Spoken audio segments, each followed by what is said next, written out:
प्रचार प्रसार जो है वो आखिरी दिन था और सीएम धामी ने आखिरी दिन एक तरफ जहां हल्द्वानी में रोड शो कर अजय भट्ट के लिए वोट मांगे, तो दूसरी तरफ कांग्रेस के स्टार प्रचारक सचिन पायलट ने जनसभा को संबोधित कर प्रकाश जोशी के लिए वोट की अपील की। ये रिपोर्ट देखिए और उसके बाद हम अपने मेहमानों के साथ चर्चा करेंगे।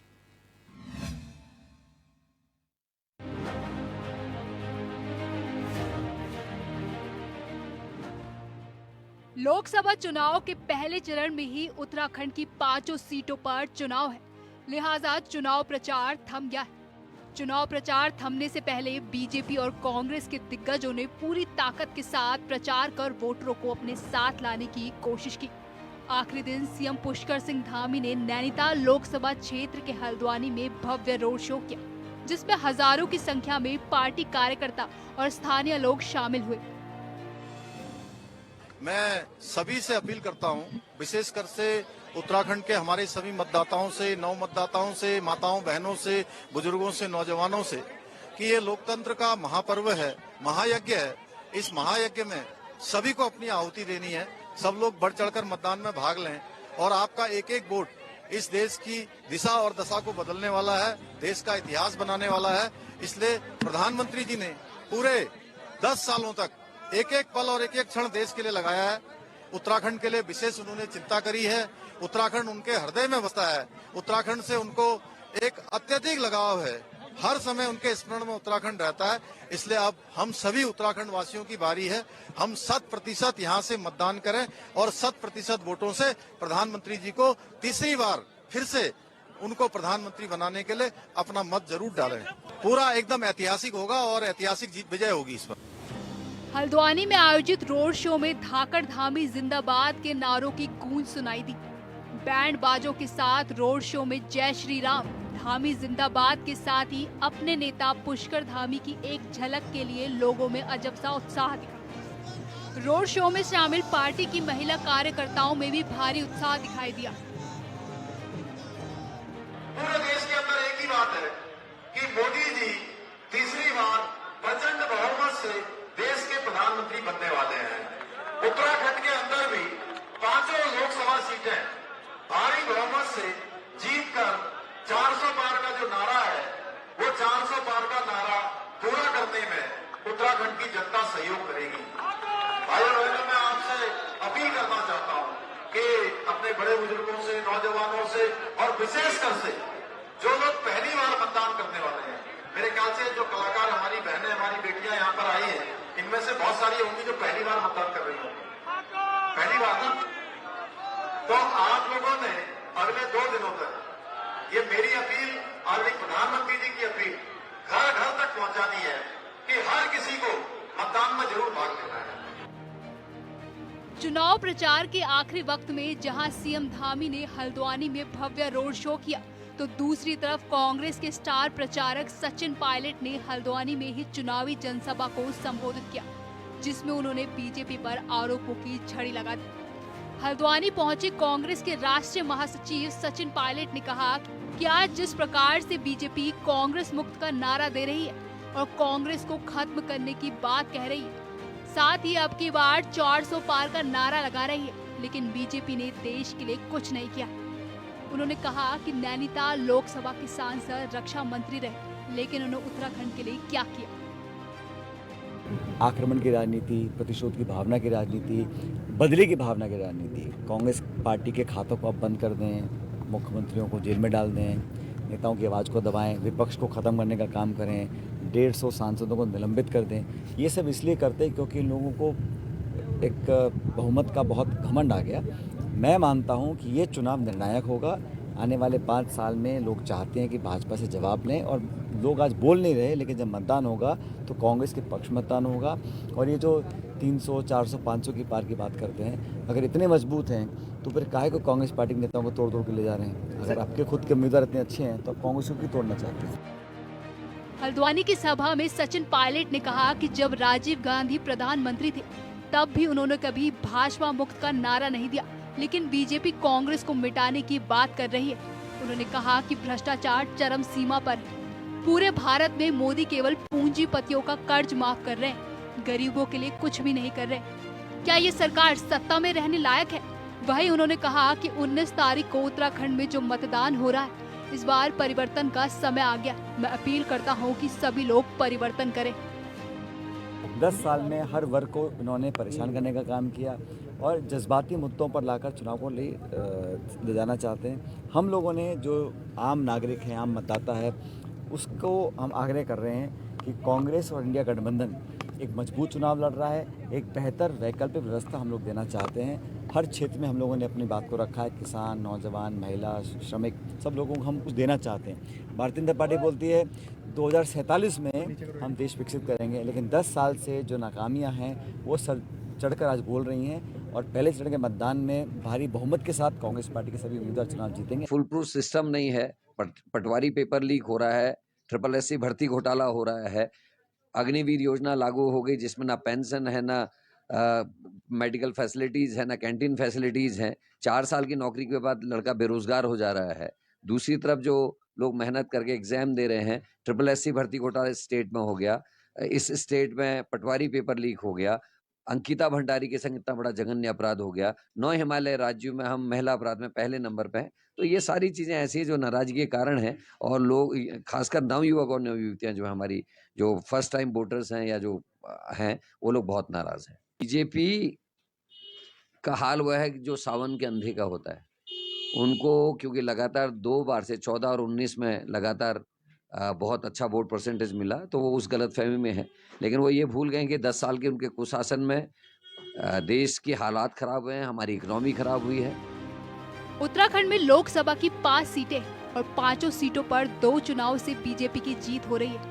इस बार हरिद्वार सीट पर बीजेपी से त्रिवेंद्र सिंह रावत तो कांग्रेस से वीरेंद्र रावत, अल्मोड़ा सीट पर बीजेपी से अजय टम्टा तो कांग्रेस से प्रदीप टम्टा, नैनीताल सीट पर बीजेपी से अजय भट्ट तो कांग्रेस से प्रकाश जोशी, टिहरी सीट पर बीजेपी से माला राज्य लक्ष्मी शाह तो कांग्रेस से जोत सिंह गुंसोला और पौड़ी गढ़वाल सीट पर बीजेपी से अनिल बलूनी तो कांग्रेस से गणेश गोदियाल चुनावी मैदान में। अब जनता किसका साथ देती है, इसके लिए 4 जून का इंतजार करना होगा। Bureau report, HNN 24/7।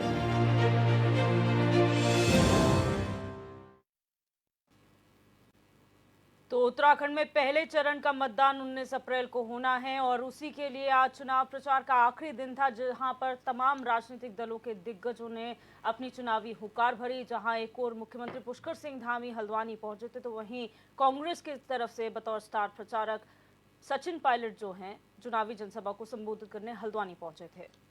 यानी कि सीधे तौर पर अब जो चुनाव का शोरगुल है वो तो कम हो गया, लेकिन अब जो प्रत्याशी हैं उनकी दिलों की धड़कनें भी बढ़ गई होंगी और जो सीधे तौर पर अभी तक इतनी चुनावी जो सभाएं चल रही थी, अब उसका वो कहीं ना कहीं अब थम गई हैं, तो चुनावी शोर जरूर कम हो गया है। अब डोर टू डोर प्रत्याशी और उनके समर्थक उनके प्रचार में अब उतर जाएंगे। हमारे तमाम मेहमान हमारे साथ जुड़ गए हैं, उनका स्वागत कर लेते हैं। हमारे साथ राजेश बिष्ट जी हैं, भाजपा के प्रवक्ता हैं, सर आपका बहुत स्वागत है HNN पर। हमारे साथ गिरिराज किशोर जी हैं, कांग्रेस नेता हैं, आपका बहुत स्वागत है। देवचंद उत्तराखंडी जी UKD से हमारे साथ हैं, सर आपका बहुत स्वागत है। और शीशपाल गुसाई जी वरिष्ठ पत्रकार हमारे साथ मौजूद हैं, गुसाई जी आपका भी बहुत स्वागत है। और शुरू करते हैं राजेश बिष्ट जी आपसे। अब जो चुनावी शोर है वो तो थम गया, लेकिन अब जो दिल की धड़कनें आपकी वो बढ़ गई हैं, ये रिलैक्स महसूस कर रहे हैं या फिर जिम्मेदारी और ज्यादा बढ़ गई है?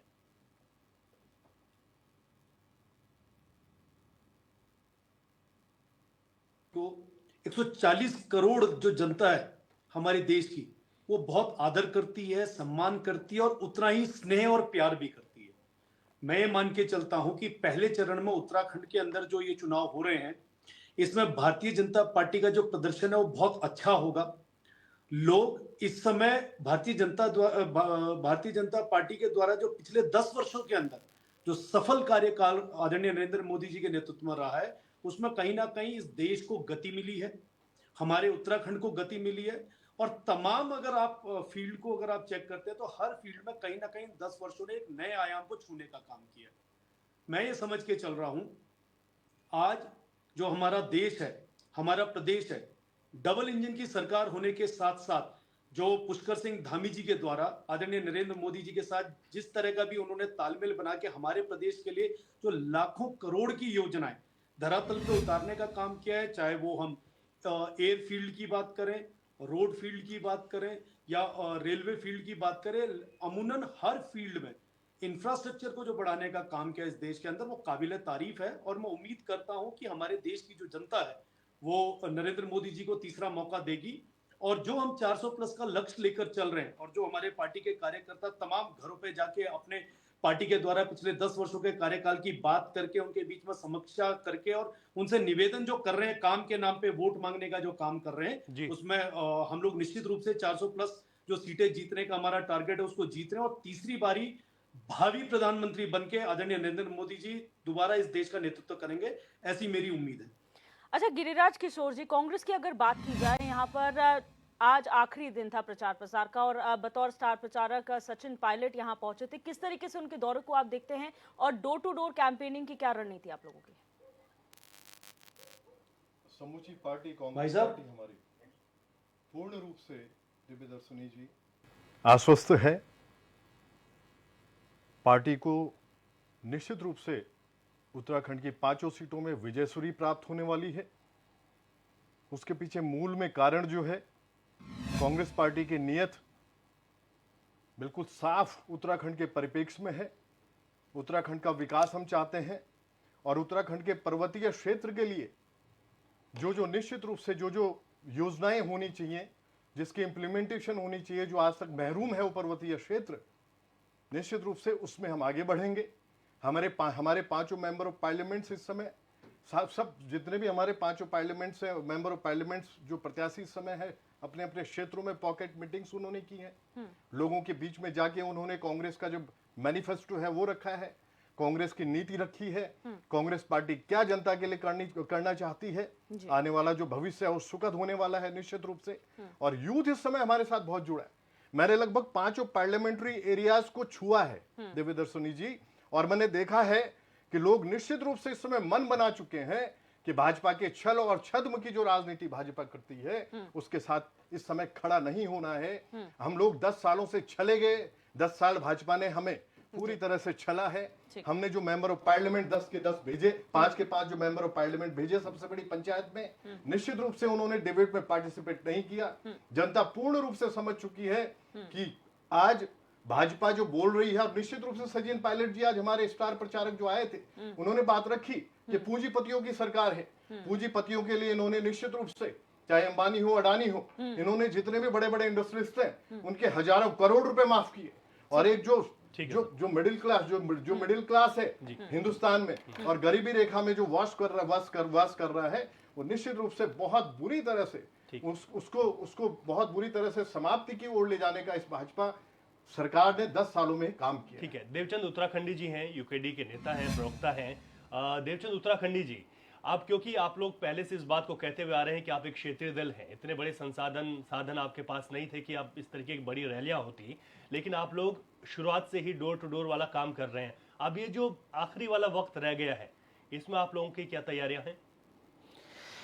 धन्यवाद रवि जी। सबसे पहले तो मैं आपके जो लाइव दर्शक हैं उनको और जो यूट्यूबर व्यूअर हैं उन सबको मैं आपके अपने तरफ से और अपने तमाम दर्शकों एवं जो संभ्रांत जनता हमारे उत्तराखंड के उनकी तरफ से बहुत बहुत धन्यवाद देता हूं कि आज जो चुनाव का जो ये पहिया जो थम गया है, उसके बाद ये जो 36 घंटे हैं, इस 36 घंटे में ये दोनों पार्टियां बिना किसी रिपोर्ट कार्ड के जो बरगलाने का जो काम करेंगे, उसको जब ये आपके पास आएंगे तो मेरा आपसे ये निवेदन है कि आपको जब इस भ्रम की स्थिति में हो कि क्या करें क्या ना करें, तो सिर्फ आप ये सोचना कि इनके दोनों पार्टियों के जो राष्ट्रीय पार्टी हैं, इन राष्ट्रीय पार्टियों ने अपने अपने समय काल में हमारे उत्तराखंड के लिए क्या दिया उसको ध्यान में रखना। उसके बाद आप ध्यान में रखना कि जो किरण नेगी और अंकिता भंडारी की मां से पूछना कि वोट हमको किसको देना है। उसके बाद आप पूछना बेरोजगार युवाओं से, जिनको रोजगार मांगते समय लाठियों से भुना गया, लाठियां बरसाई गई, उनको पूछना। उसके बाद उपनल, पीआरडी, आशा, संविदा कर्मियों से पूछना कि भाई आपको अब बताएं हम वोट किसको दें। सड़क की मांग कर रहे ग्रामीणों से पूछना, जो इतने लंबे समय से सड़कों की मांग कर रहे हैं और अभी तक प्रधानमंत्री सड़क योजना तो बना दी है, सड़क का लाइन खोद दिया है, लेकिन वहां गाड़ी जाने लायक नहीं है। गाड़ी तो छोड़ो, वहां बंदर जाने लायक नहीं है।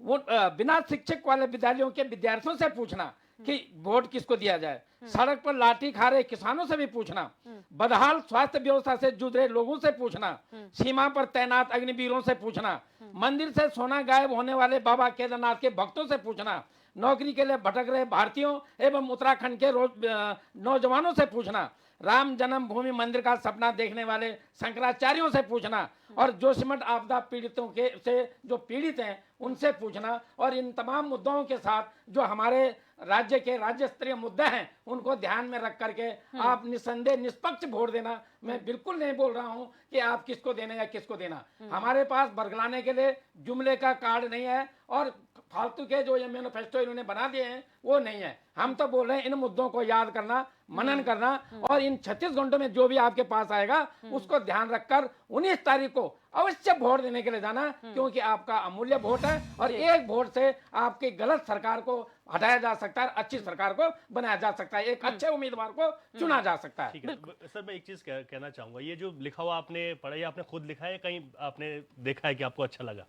देखो ये ऐसा है, इसमें बहुत सारी चीज मेरी है और बहुत सारी चीज, लेकिन मैं इसलिए पूछा, बहुत शानदार था, अच्छा था। ये मुद्दे मैंने लिखे हैं क्योंकि इतने दिन से मैं आपके डिबेट में आ रहा हूँ, आपके शो में आ रहा हूँ। मैं आपका शो का दोबारा धन्यवाद देता हूँ कि आपका जो जीवन पर्यंत सीखने की शिक्षा का जो फॉर्मूला है, जो फंडा है, वो यहाँ आकर मैंने भी आज पूरा किया है। और इस तरफ से ये चीज मैं आज अपने दर्शकों को दोबारा पुनः बताऊंगा कि आप इन मुद्दों को दिल में लेकर के तब वोट देना और सही उम्मीदवार को वोट देना। हम नहीं बोल रहे हैं कि आप बीजेपी को मत देना, कांग्रेस को मत देना, इनका रिपोर्ट कार्ड जरूर पूछना और रिपोर्ट कार्ड के बाद इन मुद्दों को दिल में लेकर फिर वोट देना। बिल्कुल। शीशपाल गुसाई जी, वरिष्ठ पत्रकार के तौर पर, क्योंकि आज आखिरी दिन था प्रचार प्रसार का, अब थम चुका है, डोर टू डोर कैंपेनिंग होगी, लेकिन पिछले चुनाव में के मुकाबले इस बार की कैंपेनिंग में क्या फर्क आपको नजर आया और क्या इम्पैक्ट सभी राजनीतिक दलों ने डाला है अपने प्रचार के माध्यम से?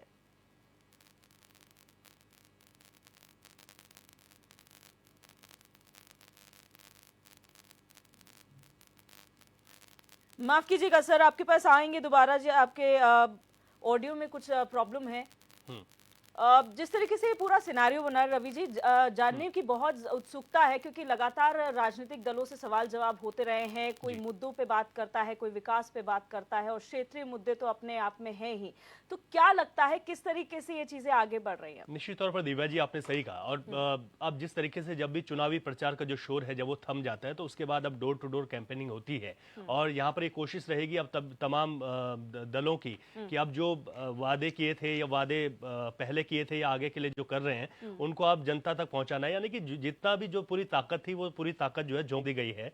अब इसके बाद अब जितना भी जो वक्त बचा हुआ है, इस वक्त में अब किस तरीके से अब लोगों के बीच पहुंचना है, अपने बूथ तक अपने वोटर्स को लेकर जाना है, उसकी किस तरीके की रणनीति तैयार करनी है, उन तमाम चीजों पर ही अब राजनीतिक पार्टियां निसंदेह उस पर ही काम कर रही होंगी। तो एक बार शीशपाल गुसाई जी से एक बार फिर से जुड़ने की कोशिश करते हैं। शीशपाल जी, जो सवाल था दिव्या जी का कि अब किस तरीके से आप देखते हैं कि जो अभी तक पार्टियों ने अपनी चुनावी प्रचार में पूरी तरीके से ताकत झोंकी, और इस बार जो उत्तराखंड है वो किस तरीके से मतदान के दिन भी पहुंचेगा और वो क्या सोच रहा है, उसके दिल में क्या है, ये तमाम चीजें वो सोच चुका होगा। तो आप इस पूरे चुनाव को किस तरीके से देखते हैं?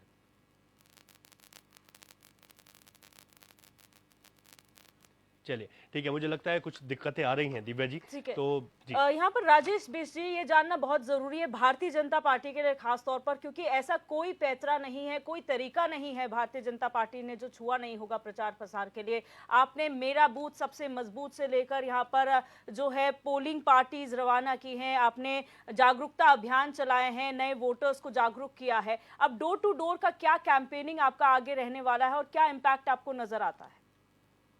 देखिए दिव्य दर्शनी जी, मैं ये कहना चाहता हूं कि इस देश के अंदर जिस तरीके से भारतीय जनता पार्टी ने 10 वर्षों का अपना सफल कार्यकाल पूरा किया है, उसमें देश के हर वर्ग को छूने का काम किया गया। चाहे इसमें गरीब वर्ग की बात करें, युवा की करें, महिलाओं की करें, किसानों की करें, या जिन सैनिकों की बात अभी हमारे हो रही थी, जिन वीर सैनिकों को आज हम लोग उत्तराखंड से, अगर हम लोग कहें तो इस उत्तराखंड से सबसे ज्यादा सैनिक देने का काम अगर करते हैं तो हमारी इस धरती की माताएं करती हैं। वो वीर लाल जो इस समय हमारे बॉर्डर की रक्षा कर रहे हैं, सबसे अधिक मैं मान के चलता हूँ कि उत्तराखंड से जाते हैं। अभी हमारे एक साथी ने व्हाट्सएप का ज्ञान का प्रचार प्रसार किया, आपके इस नेशनल टीवी के माध्यम से, तो बड़ा अच्छा लगा ये बातें सुन के कि कम से कम पहाड़ से पलायन करके जो मैदानी इलाकों में बैठे हैं वो पहाड़ की समस्याओं को अपने मोबाइल में ले तो रहे। आज मैं 10 वर्षों के कार्यकाल की कुछ बातें आपको बता देता हूं।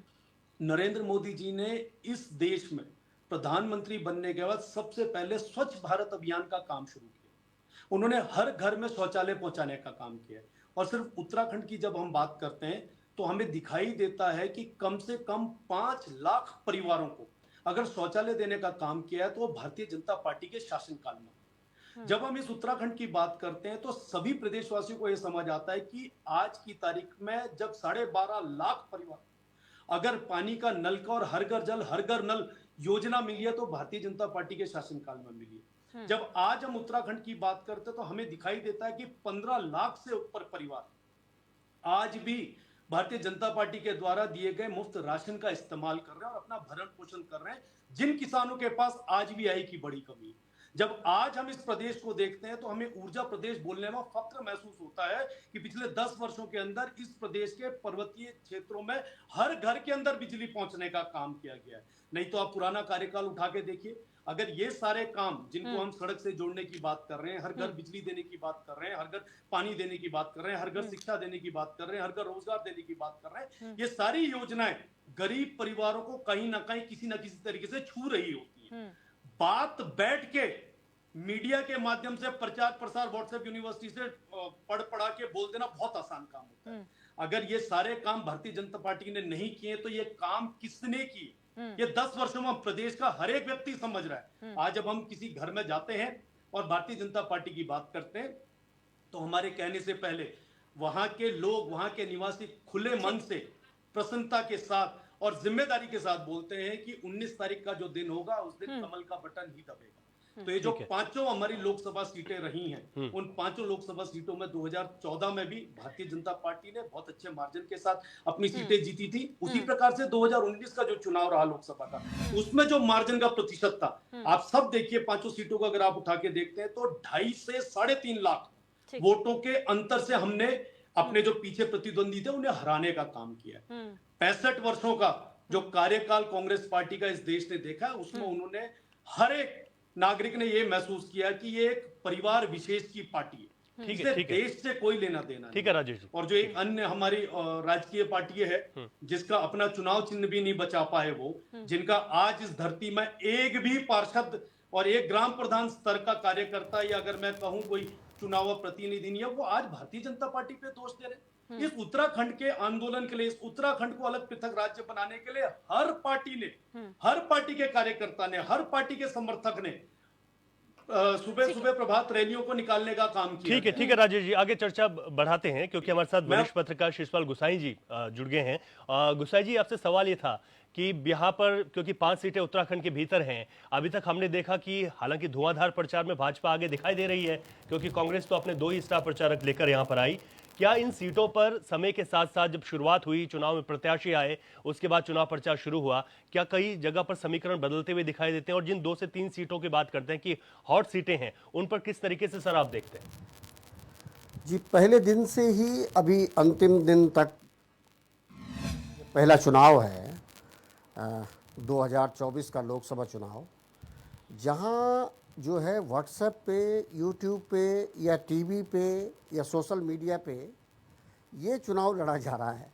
कहीं भी हमने, चाहे कस्बे हों या शहर हों या बड़े महानगर हों जी, 5 लोकसभा सीट में कहीं लाउड स्पीकर नहीं देखा, कहीं नुक्कड़ नाटक नहीं देखे। ये पहला चुनाव है जो डिजिटल प्लेटफॉर्म पर लड़ा जा रहा है और जो हमारे प्रत्याशी हैं, चाहे वो बीजेपी के हों या कांग्रेस के हों, और वो चुनाव लड़ रहे हैं, और चाहे निर्दलीय हों।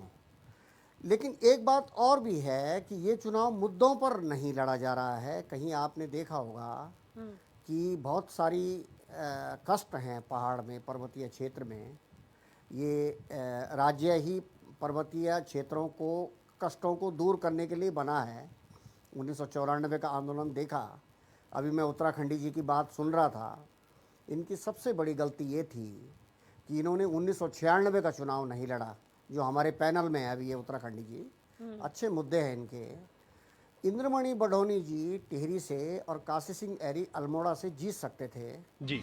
1989 का ये चुनाव लड़े दोनों नेता, इन्होंने 1.5 लाख वोट लाए। हरीश रावत जी 89 का तीसरा चुनाव जीत गए अल्मोड़ा से, मात्र मेरे ख्याल से 14,000 वोट से। तो इनको राज्य नहीं तो चुनाव नहीं, ये फैसला नहीं लेना चाहिए था।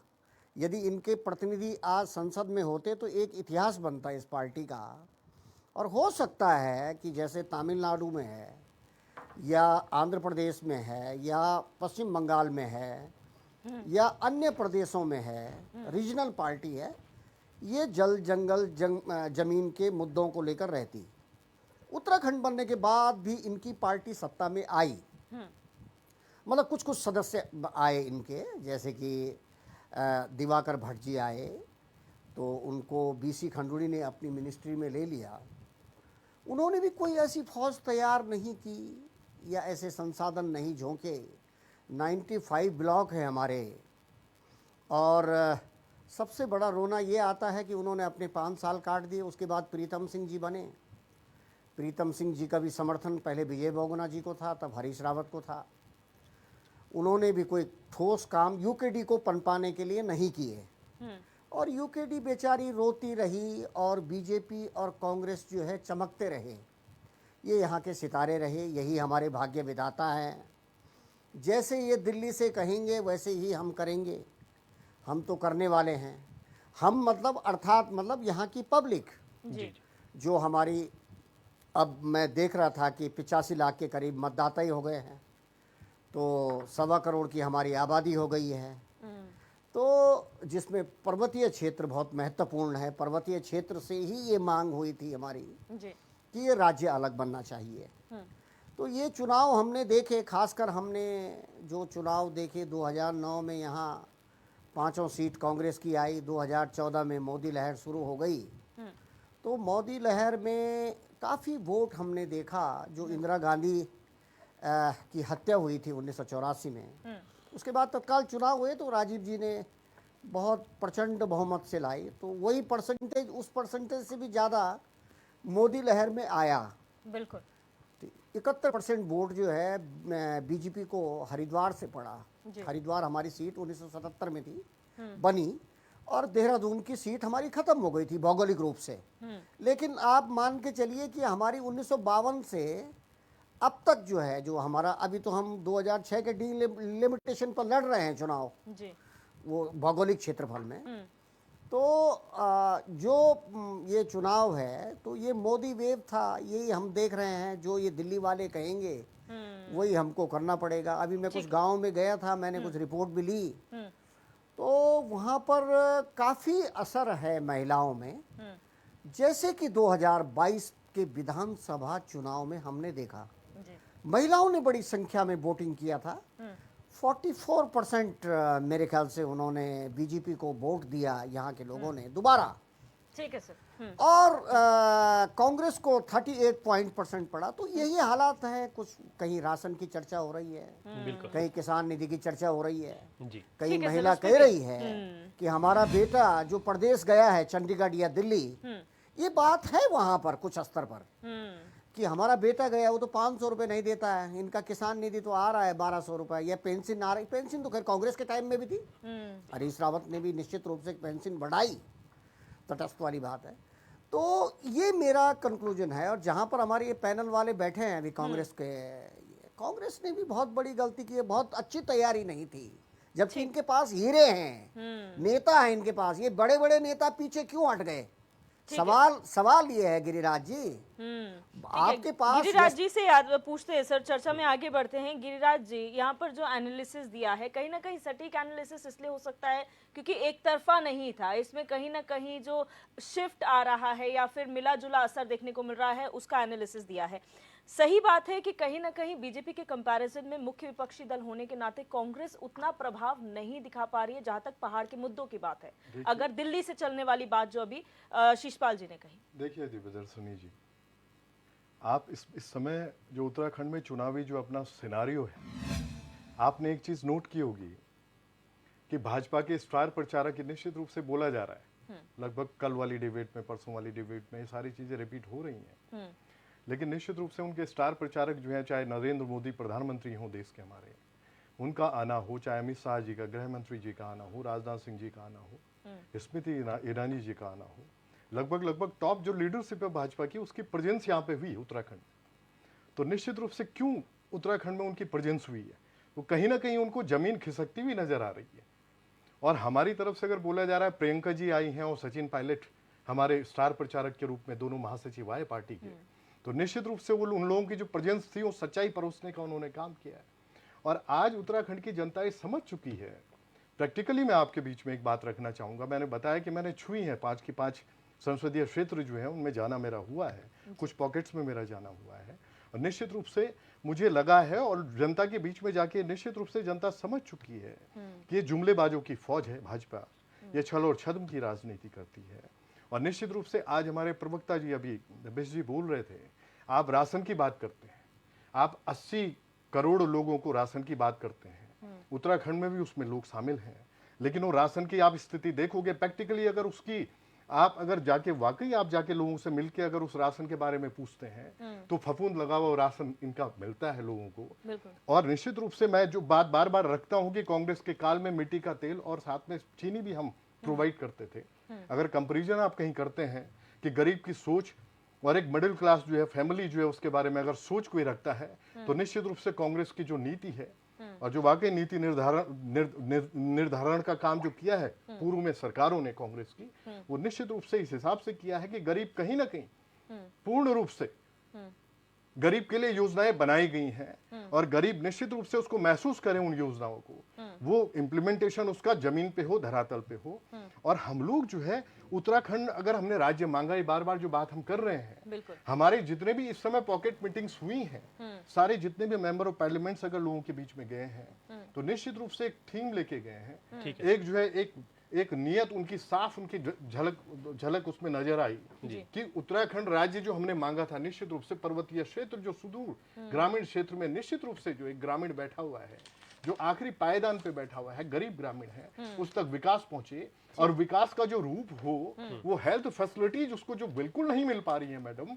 मैं एक यमकेश्वर में अभी रवि जी, एक मैं तो प्रैक्टिकल बात करूंगा आपसे, मैं एक नरई गाँव है वहां पे, पौखाल से आगे, मापगढ़ से आगे जाके, वहां पे रात में 11 बजे के आसपास एक महिला जो है उसकी तबीयत खराब होती है, बीमार होती है, पेट में उसके पेन शुरू हो जाता है, लगभग 1 घंटे तक लोग फोन करते हैं। उसके बाद वो वहां पे मैं रुका हुआ था उस दिन रात में, 12:30 बजे के आसपास मेरे पास पहुंचते हैं वो लोग, ग्रामीण जो है, वो कहते हैं कि साहब आप फोन करिए, फोन नहीं उठा रहे 108 वाले। अब सोचिए, अभी छोटी छोटी बातें हैं, लेकिन निश्चित रूप से मुझे मालूम है कि उस प्रसव पीड़ा से कितनी वो परेशान थी वो महिला, और उस महिला के लिए जब मैंने फोन किया तो उसके बाद वो फिर 108 पहुंचती है। लेकिन आप सोचिए कॉमन मैन के लिए क्या सोच है, क्या स्वास्थ्य सेवाएं हैं, स्वास्थ्य सेवाएं ध्वस्त हो चुकी हैं, सुनिएगा। इसके अलावा हम लोग निश्चित रूप से चाहते हैं कि विलेज टूरिज्म में भी अगर बात रखी है, हमारे कैंडिडेट्स में भी रखी है, और निश्चित रूप से कांग्रेस पार्टी का एक बहुत बड़ा अपना एक सोच एक रही है कि विलेज टूरिज्म, प्रैक्टिकली बताऊं मैं आपको कि गांव जिस भी परिवेश में है आज की डेट में, पुराने जितने भी घर हैं जो टूट रहे हैं उन्हीं को ठीक करके, उनको हाइजीन बना के, उनको साफ सुथरा करके, जो टूरिस्ट है निश्चित रूप से वो चाहता है कि मैं पहाड़ में जाऊं, वहां के पारंपरिक भोजन को मैं लूं, और निश्चित रूप से वो 1 हफ्ते को 2 हफ्ते को आने को तैयार होता है। और वहां पे लोकल जो कम्युनिटी, जो गरीब लोग बेचारे जो घर में वास कर रहे हैं गांव में, जो वही कम्युनिटी रह रही है जो जॉब में नहीं है, वो लोग जो रह रहे हैं निश्चित रूप से रोजगार उनको मिलेगा। हॉर्टिकल्चर की बात करता हूं, पारंपरिक खेती की, मंडुए की और झंगोरे की बात हम लोग करते हैं। हम लोगों ने अपने शासन काल में, सर हमने अपने शासन काल में, जहां तक स्टेट गवर्नमेंट का सवाल है, हमारे हरीश राव जी के टाइम पे भी हमने पारंपरिक जितनी भी हमारा झंगोरा था, मंडुआ था, इसके खरीद मूल्य हमने तय किए थे, हमने किसान को लाभान्वित किया। आपने जिन बातों को उठाया और जो सवाल आपके हैं उनका मैं जवाब राजेश बिश जी से लूंगा, लेकिन उससे पहले बिश जी आप पे आने से पहले मैं देवचंद उत्तराखंडी जी पर चले जाता हूं। देवचंद जी, शीर्षपाल गुसाई जी ने एक बात कही कि यूकेडी के साथ क्या हुआ है ना, तो उसी बात पर आप जवाब दे दीजिए। मुझे लगता है सवाल की मुझे जरूरत है। मैं गुसाई जी का धन्यवाद देता हूं कि उन्होंने पुराने इतिहास को लेकर के आज ये बात कही है। और आपको गुसाई जी मैं बहुत बहुत धन्यवाद के साथ एक चीज बताऊं कि शिक्षा जीवन पर्यंत चलने वाली एक प्रक्रिया है, और उस शिक्षा के तहत हम जब तक मरते नहीं है तब तक आदमी कुछ ना कुछ सीखता है। और जो खामियाजा उस टाइम उत्तराखंड क्रांति दल ने राज्य नहीं तो चुनाव नहीं का जो किया था, आज उसका खमियाजा पूरा उत्तराखंड की जनता इसलिए भोग रही है कि उन्होंने उत्तराखंडियों को और उत्तराखंड से जो सरकार बनानी थी उनको चांस नहीं मिला। अभी भी वक्त है वो उत्तराखंड क्रांति दल और उत्तराखंड क्रांति दल से जो समर्थक प्राप्त जो कैंडिडेट है निर्दलीय उनको जिताएं और निसंदेह वो स्थिति फिर दोबारा आएगी जो उत्तराखंड राज्य के राज्य बनाने के लिए हमने ली थी। अब मैं आता हूं राजेश बिष्ट जी के पास। राजेश बिष्ट जी की अज्ञानता हो या ज्यादा महानता हो, उन्होंने हमें राष्ट्रीय पार्टी बोली है तो माफ कीजिएगा, हम राष्ट्रीय पार्टी नहीं, हम क्षेत्रीय पार्टी है। अपना ज्ञान ठीक कर लीजिए। सुनने में फर्क हुआ। आप बीच में नहीं बोलना, बीच में नहीं बोलना, मुंह बंद रखिए, मुंह बंद रखिए, मुंह बंद रखिए। उसके बाद आप बोलते हैं कि आप यहाँ पर स्टूडियो में बैठ करके इसलिए अपनी महानता को और अज्ञानता को सुधारिए।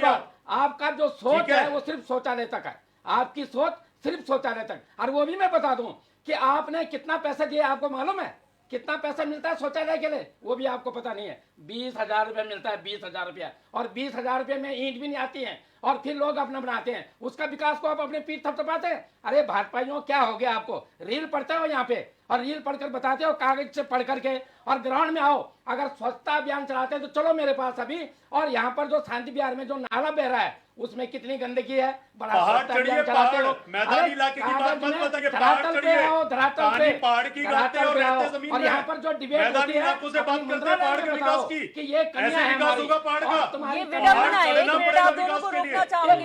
ये विडंबना हमारी प्रदेश की है, ये विडंबना हमारे प्रदेश की है। अभी मुद्दे पहाड़ के उठ रहे हैं, बात मैदान पहाड़ की हो रही है, लेकिन उतने साल के जो चुनाव हो चुके हैं अभी भी 2024 में भी हम यही बात कर रहे हैं कि अगर पहाड़ के मुद्दे छुए होते तो ज्यादा बेहतर होता। ये सभी राजनीतिक दलों के लिए है, तो शायद अगर कुछ किया होता। आज पहाड़ मैदान करने से अच्छा है जो जहां बैठा हुआ है वहीं से सोचने विषय है कि आप लोगों ने कहां कमी की है। उत्तराखंडी जी अपनी बात। हाँ, तो अब मैं कह रहा हूँ आपके बहुत हो गए जुमले, आपने बहुत कुछ है, सब जनता ने देख लिया, ग्राउंड में सब कुछ है। और जैसे अभी गुसाइन जी ने बताया था तो ये वक्त आ गया है कि इस बार हमारे उत्तराखंड क्रांति दल से जो भी उम्मीदवार मैदान में निस्संदेह जीत की तरफ है और हम जीत हासिल करेंगे। और बीजेपी को अभी मुंह की खानी पड़ेगी। जो उनका 400 पार का आंकड़ा है एक तो वो, और दूसरा उत्तराखंड में जो 5 सीट का जो उनका जुमला चल रहा है हवा में फेंको वो निकल जाएगा। तो बिष्ट जी अपना ज्ञान बढ़ा के आना और मैं पुनः एक बार स्टूडियो की तरफ आता हूँ, वो आपसे जवाब लें। बिल्कुल ठीक है। राजेश बिष्ट जी, मैं आप पे गिरिराज जी के सवाल पर आ रहा हूं, क्योंकि गिरिराज जी ने कहा जो राशन की आप लोग बात करते हैं उस राशन की क्वालिटी बहुत ख़राब है। उन्होंने कहा कि आप जिस पहाड़ की बात करते हैं उसमें आप जो होम स्टे की योजना है उसमें भी और ज़्यादा सुधार होना चाहिए। इसके साथ ही उन्होंने पहाड़ का ही जिक्र किया कि पहाड़ पर जिस विकास की बात भाजपा करती है वो विकास दरअसल धरातल पर पहुंचा नहीं है। तो गिरिराज जी जो सवाल आपसे कर रहे थे उस पर ही जवाब चाहिए आपका। देखिए, मैं जवाब उसी बात पे देता हूं जी।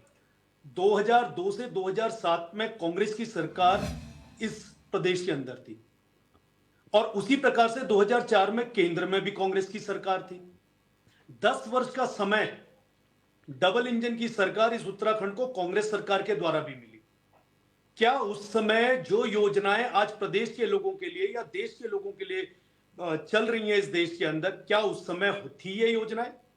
आज जो फफूंदी की बात कर रहे हैं, मेरे को एक परिवार बता दीजिए, एक शिकायत बता दीजिए जिसने अपने राशन गल्ले वाले को, क्षेत्रीय विधायक को, मुख्यमंत्री को 2 शब्द लिखकर कहा हो कि हमारे को फफूंदी लगा हुआ चावल मिला। यही जुमलेबाजी। भारतीय जनता पार्टी इसलिए नहीं जीत रही है, कांग्रेस कमजोर है या कांग्रेस के पास डिबेट में बोला। मैंने सत्याल परिवार एक बताया गुरुद्वारा में, क्योंकि इनके काले जिन्होंने मुझे अपने फफूंद लगे हुए चावल दिखाए। राजेश जी, जो परिवार देखिए बड़े प्यार से आपसे बोला जा रहा है, आपसे बड़े प्यार से बोला जा रहा है राजेश जी।